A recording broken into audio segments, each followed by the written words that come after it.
Welcome to the latest episode of our podcast. Today we're joined by Wendy Molyneux, Chief Energy Officer of Business Abundance Consulting, hailing from the vibrant south of the UK. Wendy brings a dynamic blend of marketing expertise and holistic practices, boasting over 30 years in marketing and 20 years in homeopathy. As a Heartfulness coach, she's on a mission to infuse energy and fresh perspectives into the lives of business owners who may feel stuck, emphasizing the importance of aligning passion with purpose for true abundance. Join us as we delve into the realms of energy, marketing sparkle, and the profound connection between cellular energy and abundance. Stay tuned for insights that transcend both business and personal realms. Hello and welcome. I'm delighted to be here for another episode of Whispers of the Womb. My name is Suzanne Lawson, your host, and I'm delighted to be joined today with Wendy Molyneux from Southampton in the UK. So I'm going to hand you over to Wendy, and she's going to explain a bit about herself, what she does, and why we are here today. So welcome, Wendy. It's a delight to have you here. Oh, thank you, Suzanne. It's lovely to be here from all the way down south. I'm Wendy, and I am Chief Energy Officer of Business Abundance Consulting. So what I do there is I bring my energy and fresh eyes, I hope, and a bit of marketing sparkle to the vision of business owners who are a bit stuck. I think stuck and energy are kind of themes to everything that I do, really. I'm also the Heartfulness coach and a very experienced, read very old, homeopath. So I think my experience is kind of quite a unique combination, but I guess there's only one of me, so maybe that's why it's unique. But so I've been in marketing for 30 plus years, and homeopathy for over 20 years. And I'm also trained to teach meditation and mindfulness and the law of attraction. I also developed Heartfulness coaching and a program called Mum Power, and I've written the book that I wish my daughter had in junior school. Perhaps I'll talk a bit about that later. But so kind of it's quite, I don't know what you would call it, multimodality working or whatever seems to be quite the thing. And I have gone round in circles a bit, working out how to pull it all together. But doing what I love is the most important thing, I think, and for everybody listening out there, because life is way too short to do anything that you don't love or believe in strongly. I think what I firmly believe in is that abundance is every woman's birthright. That's kind of a bit about what I do. My biggest love, I think, is helping business owners. I love doing that to regain confidence through irresistible offer and compelling marketing message and offering marketing sparkle. That's kind of what I do. But that would appeal to some of your listeners, I think, if they're business owners. I hope it would. But I suspect that the majority of people that listen to your lovely podcast are probably far more likely to be interested in a deeper dive into energy, which I think is your most valuable asset and the key to unlocking abundance, whether you're a business owner or not. So I think what I mean by energy is cellular energy. So I always say, health is wealth, but cellular energy is true wealth. Like, to me, cellular energy and vibrational frequency are sort of the main focus of what I do as a homeopath. So whether it is helping business owners to be confident, or women with debilitating cycles, or men with a compromised immune function, or kids with recurring snotty colds. Snotty colds. It's a theme. Yeah, so I think that's kind of me. And as I say, sort of people who are stuck and energy are probably my two key themes. And I think there is a natural solution and a homeopathic remedy for just about everything. So that's kind of that's sort of what I do. So you do a lot. Yes, like all women probably. I do a lot. Yes. You spread your sparkle around everywhere, which sounds lovely. Yeah. And I liked what you said there about, well, first of all, I love the title, Chief Energy Officer. I mean, we couldn't get much better than a title than that. That's amazing.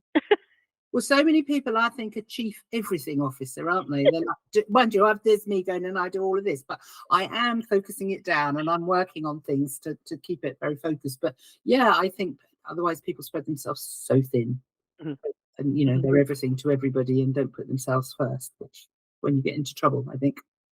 And as a business owner myself, and that energy is so important, isn't it, for us all to be able to know where to sort of navigate that energy and what to focus on when, and what matters, what doesn't, how to sort of get the best out of what it is that you're trying to offer as well. Yeah, absolutely. Couldn't agree more. And I think actually, we might, as as kind of evolved therapists or whatever, we might be used to listening to ourselves and listening to our heart in a personal sense, but we quite often don't do that in a business sense. We get overridden by the head and the logic and the analytics and the spreadsheets. Don't get me wrong, I'm a complete spreadsheet queen. I love a spreadsheet, and I'm great with the numbers. That's all fine. But there we go. I want one of those.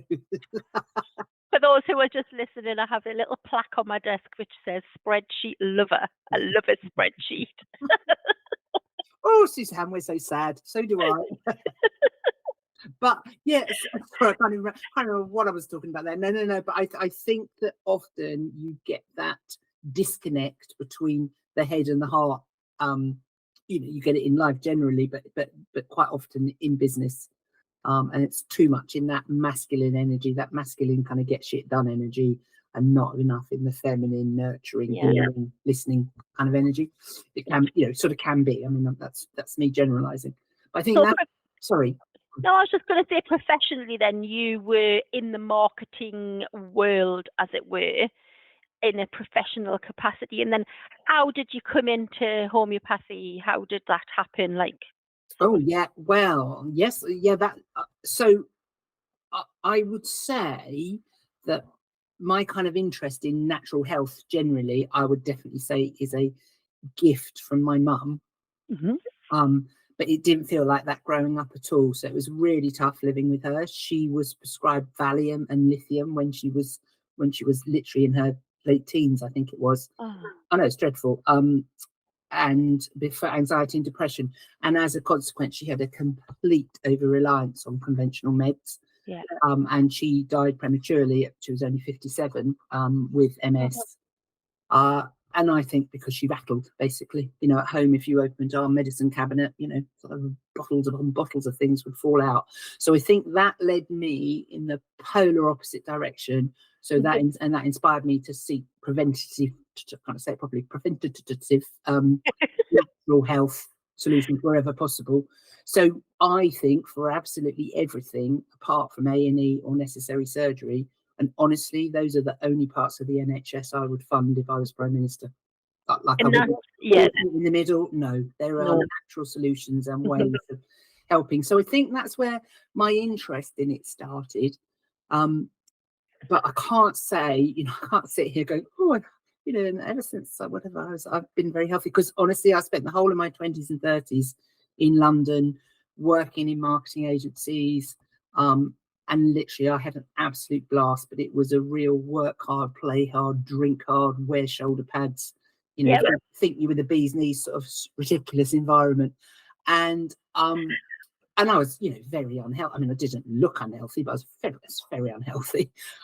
So then what happened was, then after a little bit of heartbreak, as we all have in our life, I decided to jack it all in. And I left behind, a directorship and shares, and my whole family thought I was mad, but it wasn't right. It didn't feel right. And I did a backpacking the world thing, which was great. And I was supposed to find myself, as you do. I was supposed to go and find myself, but I sort of forgot to do that bit, and I just had quite a lot of fun. And then on the plane on the way home, I thought, oh shit, I was supposed to be finding myself. What am I going to do now? And my old boss said to me, of the agency, the marketing agency, said, "Oh, come back and run my agency. I'm glad you've got all that out of your system.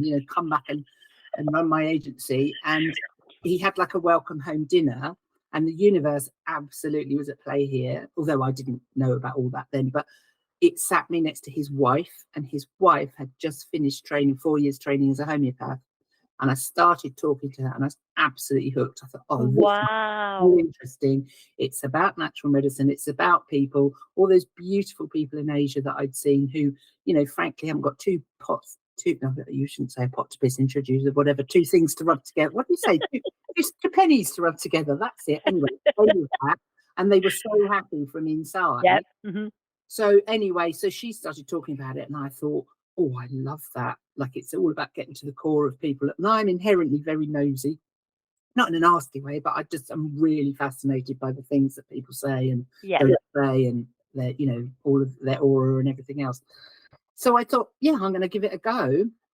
And I was very nervous interviewing because although I'd sailed through life before, I thought, well, why would they want me? I'm just, you know, literally all I know about is the nasty old material world of marketing and, you know, nothing else. But again, the universe came into play, and the lady who interviewed me used to work for a major London ad agency, and she had ME, bless her, and homeopathy had helped her. And she completely got me. She understood. I didn't have to explain, well, I used to do this, but I'm not sure I really, you know, whatever. So that was fab. So yeah, so I just thought, what have I got to lose? Worst case, my first year's fees, you know, Yeah. I'm doing it. And yeah, it was absolutely brilliant. So here I am, it's like 25 years later, and I'm still helping people to clear the issues in their tissues, as I say, and rebalance their health. So yeah, that was kind of the why. And I think even then, although I've done lots of coaching subsequently and I understand what I was doing, even then I think I've been quite good at, when life chucks you lemons, you know, make lemonade or whatever. I think, and listening to myself. Yes. Rather than thinking, you know, like a lot of people would have said, oh, look, somebody's swung some money at you to come and do this high-powered job. Back you go. But I knew it wasn't right. Mm-hmm. Yeah, that's how I sort of got into that. It was interesting what you said there about your mum, because I know, like, if I ever say, like, oh, I've got a sore throat, or I don't, like, I've got a headache, my mum's response is always like, oh, you need to go and see a doctor, or take these tablets.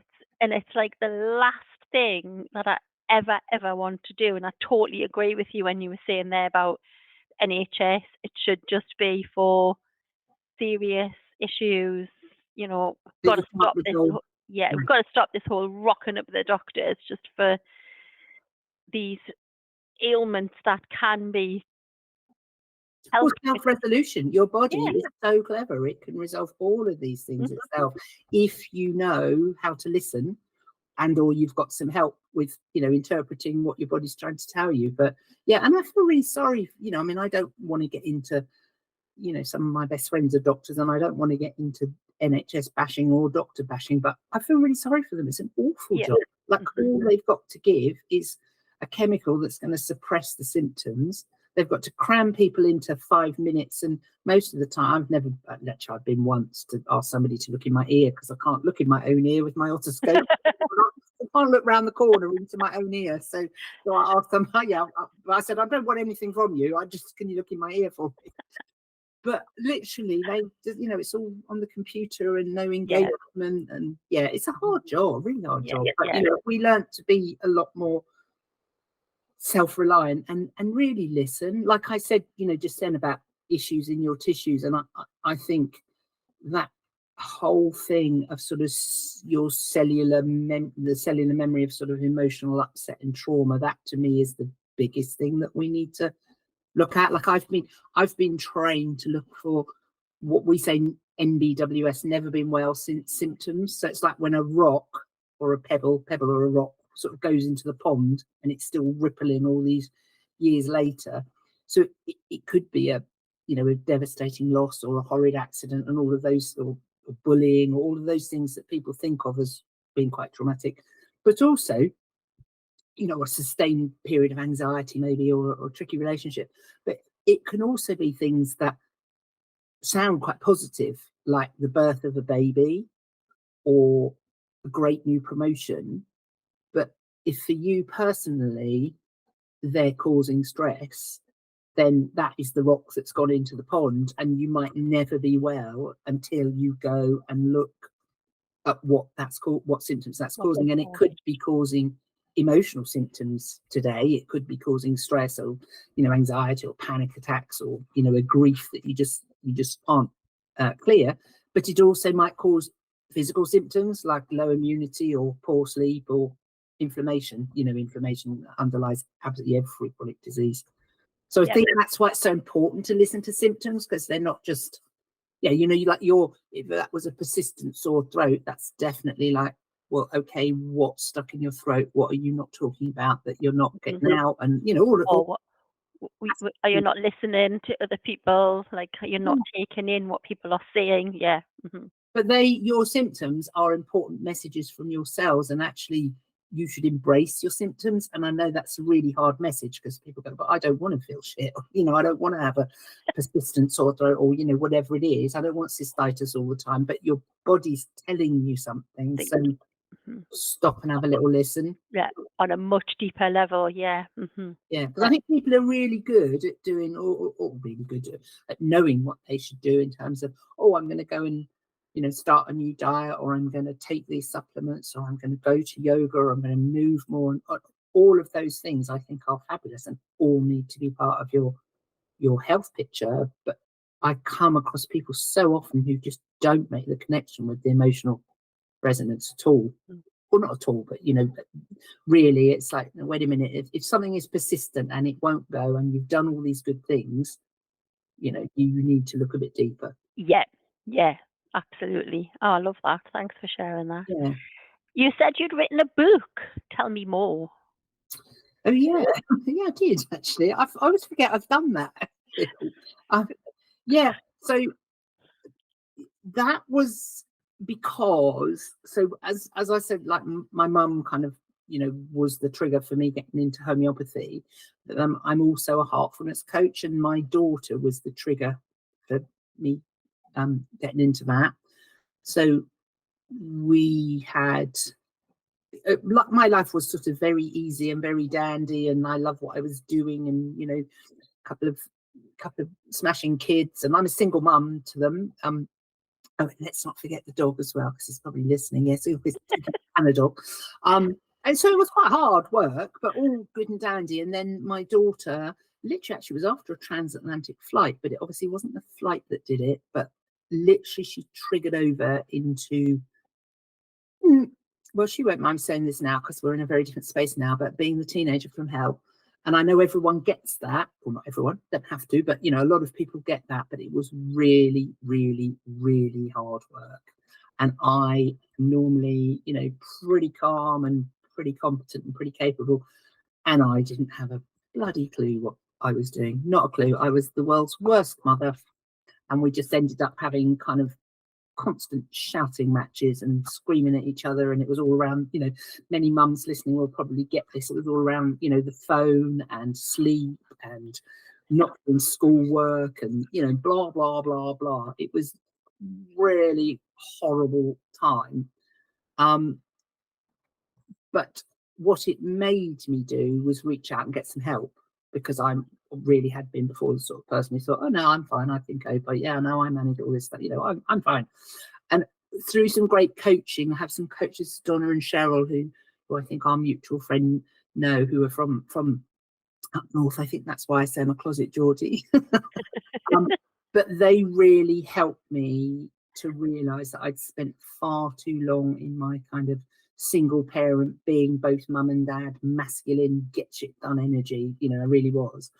And I needed to lean much more into my feminine, listening energy, which I sum up as heartful. So that was the sort of start of that. And I think, much as I would walk on hot coals to try and find out the best way to support my daughter, I needed to start with what I could change, which was me. And my great big light bulb moment was, as many people will have said this to themselves, but don't ask why this is happening to you. I was in a complete pit of self-pity. It's like, oh, why have I got this? It's awful, I don't know what to do. But why is it happening for you? What was it there to show me? All this screaming was a blessing, and all this awfulness was a blessing.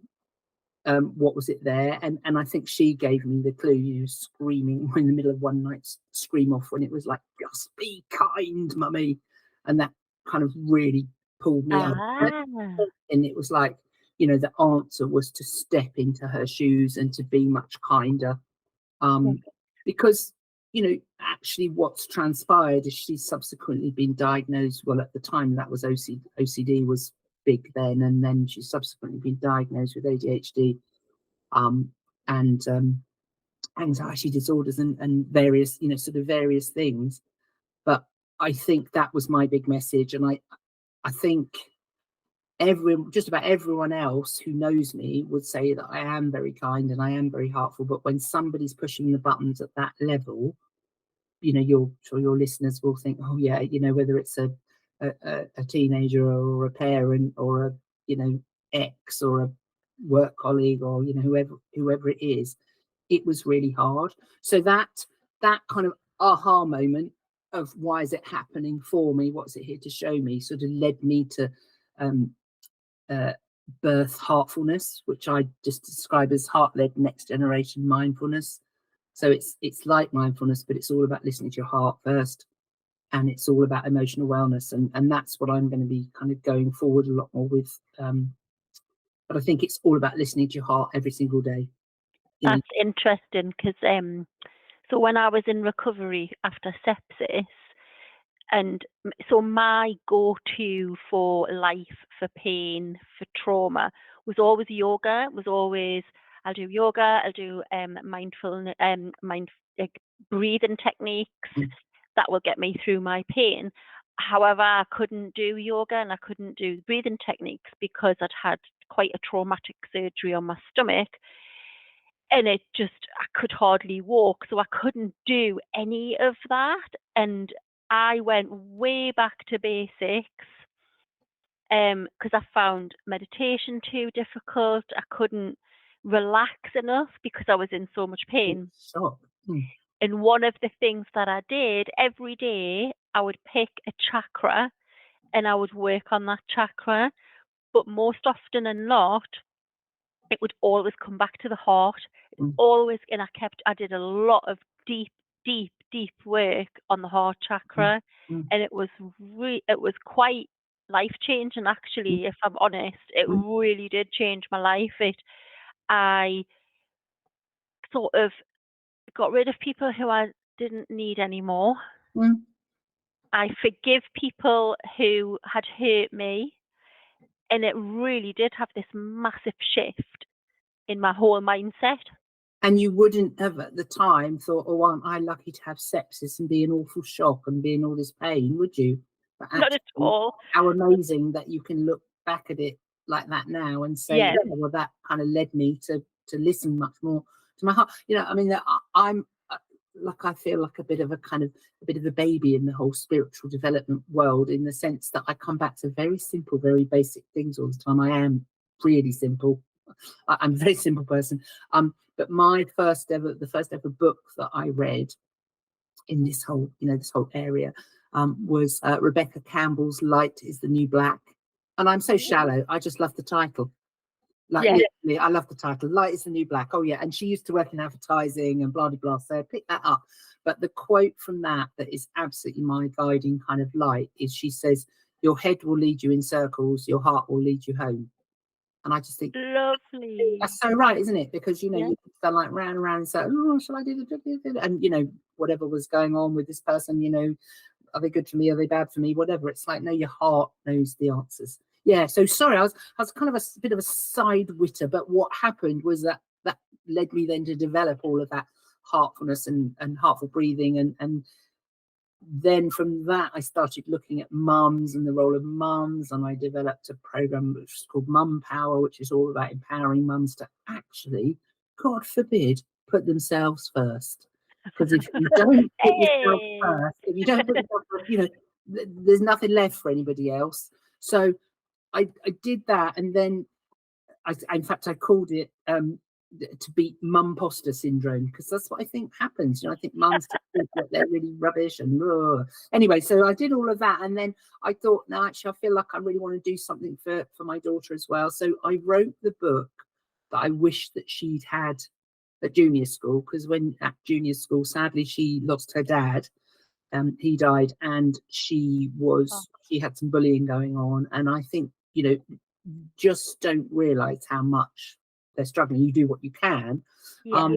But anyway, I wrote the book, and it's called Magical Me: Life Hacks for Happy and Calm Kids, and it's basically all about introducing the law of attraction to children, so Oh, that I love that. just take, they can learn at a very early age, because it's kind of too late by the time they get bloody phones in their hands and everything else. It's all too late. But there's a whole stack of very easy to understand tools, and I've had quite a lot of parents say, oh, I really enjoyed that, because I think we forget, when we're in this world, how much you've already taken on board and how much you've shifted. And actually, a lot of people are at the very start of this sort of journey, or think it's all complete woo woo and tosh, and and that's fine. Everybody is wherever everybody is. But what I found was there's quite a lot of parents saying, "Oh, I know it's supposed to be for my child, but actually, that's the sort of level I found it really useful. Yeah, that's the the sort of starting level, point. yeah, I wanted it to be delivered at. Yeah, so I did. I wrote a book. Well done. There we go. I'll have to put that in the air. Is that still available now to buy? I think it's on Amazon. Yeah. Woohoo! I'll Yeah, have to have a look. I'll find yeah. that, and I'll put a link in the show notes as Oh, well thank with all you. your other links as well, because I know you mentioned that you'd listened to the other one of my other podcast episodes with Megan D'Angelo about ADHD. Megan suffered with that after the birth of her first child. What you said that resonated because of your daughter. Obviously, Yeah. now she has been diagnosed with that. So what can you say about that as a mother with someone with ADHD? Because obviously you're now in a much like sort of a different phase in the life, whereas Megan had the opposite way around. She was with her young child. As we delve into the realms of energy, I'm thrilled to share something with our listeners that perfectly aligns with our conversation. Are you ready to amplify your vitality and reclaim your energy levels? Imagine the transformative power of harmonizing your hormonal health. That's where Alchemy for Hormones comes in. It's not just about balancing hormones, it's about unlocking the energetic potential within you. Through our free email training, discover the secrets to balance energy and well-being in just 5 days. So ladies, it's time to ignite your energy and embrace the vibrant, unstoppable force that resides within you. Join me on this journey to hormonal harmony and unleash your true potential. You can find the link in the showcase notes. So let's get back to Wendy. Yeah, I think it is about. It's going to sound awful to say lowering your expectations. I don't mean that in a bad way. I mean like being just much more compassionate about what your child is going through, trying to understand a lot more, rather than just thinking, oh, they're being lazy, they're not handy. And we could not be more diametrically opposed, in the sense that I'm an absolute planner, I'm a sorter outer. We're both very creative in our different ways, but I just don't get why you would put the stress on yourself. Like, why would you not hand that in? Why would you chuck an all-nighter to do that? I just don't understand. So, but that doesn't mean that my way's right and her way's wrong. And there's so much talent amongst neurodivergent kids and adults and people and everything. There's so much talent, and we need to celebrate that and celebrate what they can do. So what they can do, rather than what they can't. I think it really worries me at the moment that there's such a gap in diagnosis and any sort of. I mean, obviously, we wouldn't want to go down the medication route, but for people who do, it's really hard. Like, apparently, it's about 2 years at the moment to even get diagnosed. Mm-hmm.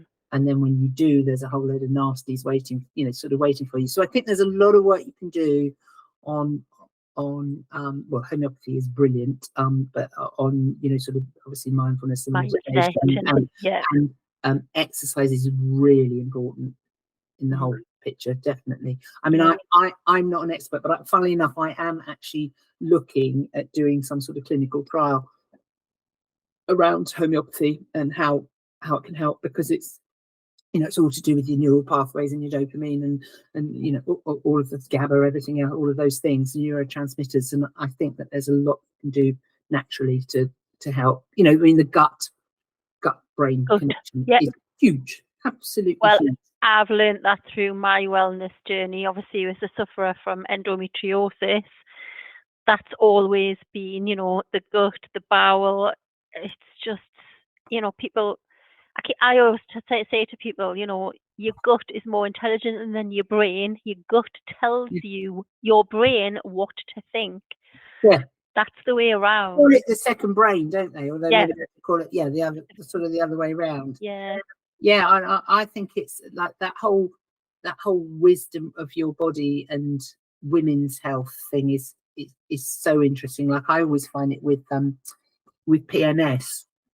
I think that the energetic line in the body between the uterus and the heart, you know, the chakra lines and the meridians and everything, is strongest. It's the strongest one in the body. Yeah. So it takes more energy to push out a cycle than anything else. And if your cycle is imbalanced or things are going on, it's because you don't have enough energy, if you like, to maintain the perfect cycle. So premenstrually, you don't have enough energy left to be the perfect mother or wife, or, you know, whoever, the employee, whoever it is you're trying to be. So you don't have the energy to put a face on, so you get connected with what's really going on underneath, which is what you need to know. Yeah. And if you've got those emotions, and we've all got shades of light and dark going on, but if you've got serious stuff going on underneath and it's coming out as being, you know, completely rageful immediately before your period, listen to it. What's it telling you? Because it's telling you the same thing every month, and until you listen, you know, it will keep manifesting, and it'll just get worse and worse and worse. Yeah. I know I had a client once, and she came for a consultation, and then we did like a yoga class, and I was doing like a yin yoga class with her, so really relaxing. And so I was like saying, right, I want you to relax your hands. And she went, how do I do that? And I went, well, just tell your brain to relax your hand. So she was like, okay. So then I went, right, okay, now relax your little finger a little more. And so you could see her little finger moving. And then in the end of it, she went, God, when you told me to relax, I thought I was relaxed. And then when you kept saying, relax a little bit more, relax a little bit more, relax a little bit more, I realized I was never relaxed right at the beginning. And it's that connection between the body and what you think you're doing as opposed to what you actually are doing. No, it's so clever. It gives you those sort of symptoms or those sort of all the time, and it is about listening, which is why I'd always come back to that heartful breathing. That it might be very simple, and it's only, you know, 5 minutes in the morning and alongside all the other great things you can do, but it tells you, you know, you stop and you listen, because otherwise we're thinking our frantic, mad worlds, we kind of don't. Yeah. So what do you have going on at the moment, Wendy? What are you doing? Do you have any like online programs? You mentioned originally right at the beginning about your marketing program that you do offer. So what else do you do? What other programs? Well, my main things at the moment are so I have Marketing Sparkle. Yep. Which is literally for business owners who are stuck and going round and round in circles, and they just need some, as I said, some sort of energy and fresh eyes. And that I do that as a one-off. But we do some work beforehand. I do loads of creating, and then we discuss it, and then I tidy it all up beforehand. I put it all on I always call it a KISS plan, keep it simple for success. Plan on a page. Again, I'm very simple. If it's not on one page, I can't cope. So basically, I do that, and then I offer heartful homeopathy consultations. So I combine homeopathy with heartfulness coaching. So it's not just, I say just the remedies. They are great at moving lots of things on, but I combine it with all sorts of coaching tips and things to help people really shift their energy, I think. So those can be, honestly, because homeopathy can help with anything. Yeah. then they can be about anything. And I do those either as e-consultations, if people just want to kind of email me, whatever, this is the problem, then I can pick it up and work some things out. Or if it's deeper, more persistent, probably the deeper emotional stuff, then we do that as an online face-to-face online. I guess these days now, with us all being so much more online literate, we can say face-to-face online, but you get what I mean. Yeah. Over Zoom or Google or Teams or whatever. So I do. That's kind of what I offer people at the moment. And as I say, I'm working on a whole kind of heartfulness thing going forward as well. So yeah, that's kind of that's sort of it in brief at the moment. Yeah. In a nutshell. In a nutshell, yeah. So if there was like sort of one piece of advice to the listeners that you could give, what would it be and why? Oh, blimey, one piece of advice. Well, it's going to have to be energy focused, obviously. I would say, actually, probably one of the best things you can do is charge your phone downstairs, not have it anywhere near your bed or your head, and do not pick it up in the morning until you have done whatever your morning routine is, whether you change it up every day, whether it's 5 minutes or 50 minutes. Do not touch your phone, because I think that sets up your whole day, or not, as the case may be. If you immediately get into, oh, panic, these people need me, and all that rubbish, then obviously your whole system is then wired. So I would say, honestly, because I'm, I don't want to sound like a paragon of virtue, I'm blinking not at all, but I kind of fell into that by accident. I just charged my phone. I think I was a bit behind the curve on all this. I thought you sort of turned phones off and all of that. Like my dad now, bless him, doesn't even have one. But so that's kind of family I come from. But so I fell into it by accident. But I always made my kids do it too. And actually, that's when it all blew up, because that's when it started not being done. But I think that whole thing. I think phones are fantastic for all that they offer us. But I think that start your day right by doing that. Don't pick your phone up until you've put yourself first. So it's interesting, because just as we are recording this, I've just gone for 2 weeks without my phone because I smashed it, and I had it mobile phone insurance, but I had to send it away for repair. And I would say the first 36 hours was like I was being taken down from some kind of like serious medication. No, seriously. I felt like I'd lost a limb. I was like, how am I going to function? What am I going to do? I can't do anything. And then after that, it was like, oh, I quite like this. I was going for walks and no one knew where I was. Yeah. But actually, do you know what? In those 2 weeks, nobody really contacted me anyway. But honestly, I think we're all far too. Yeah, it's like a dopamine hit in your hand, isn't it? I'm not very good on social media, like really at all. I have the absolute basics for, here I am, you can look at this, you can look at that, just to show that I do some things. But not in a million years am I ever going to really get that. I know for the good of my business I should, but I don't. Just no thanks. No thanks. I can't be bothered. And if anybody gives a monkeys what I ate for dinner, then more fool them. Sorry, don't mean to be rude to anybody who's mad about all those things, but really, it's not for me.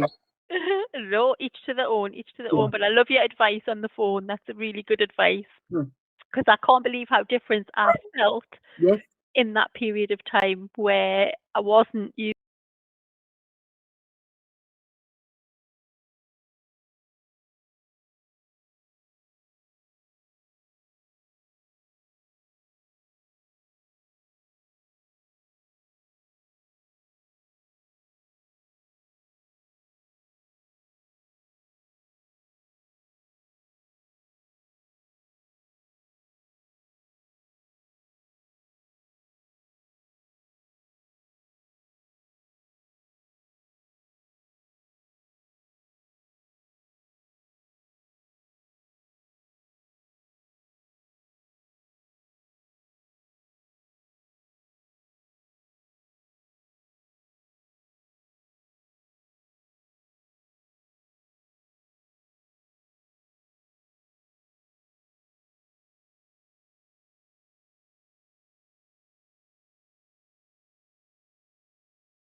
As we wrap up this conversation, I want to extend a heartfelt thank you to Wendy for sharing her wealth of wisdom with us today.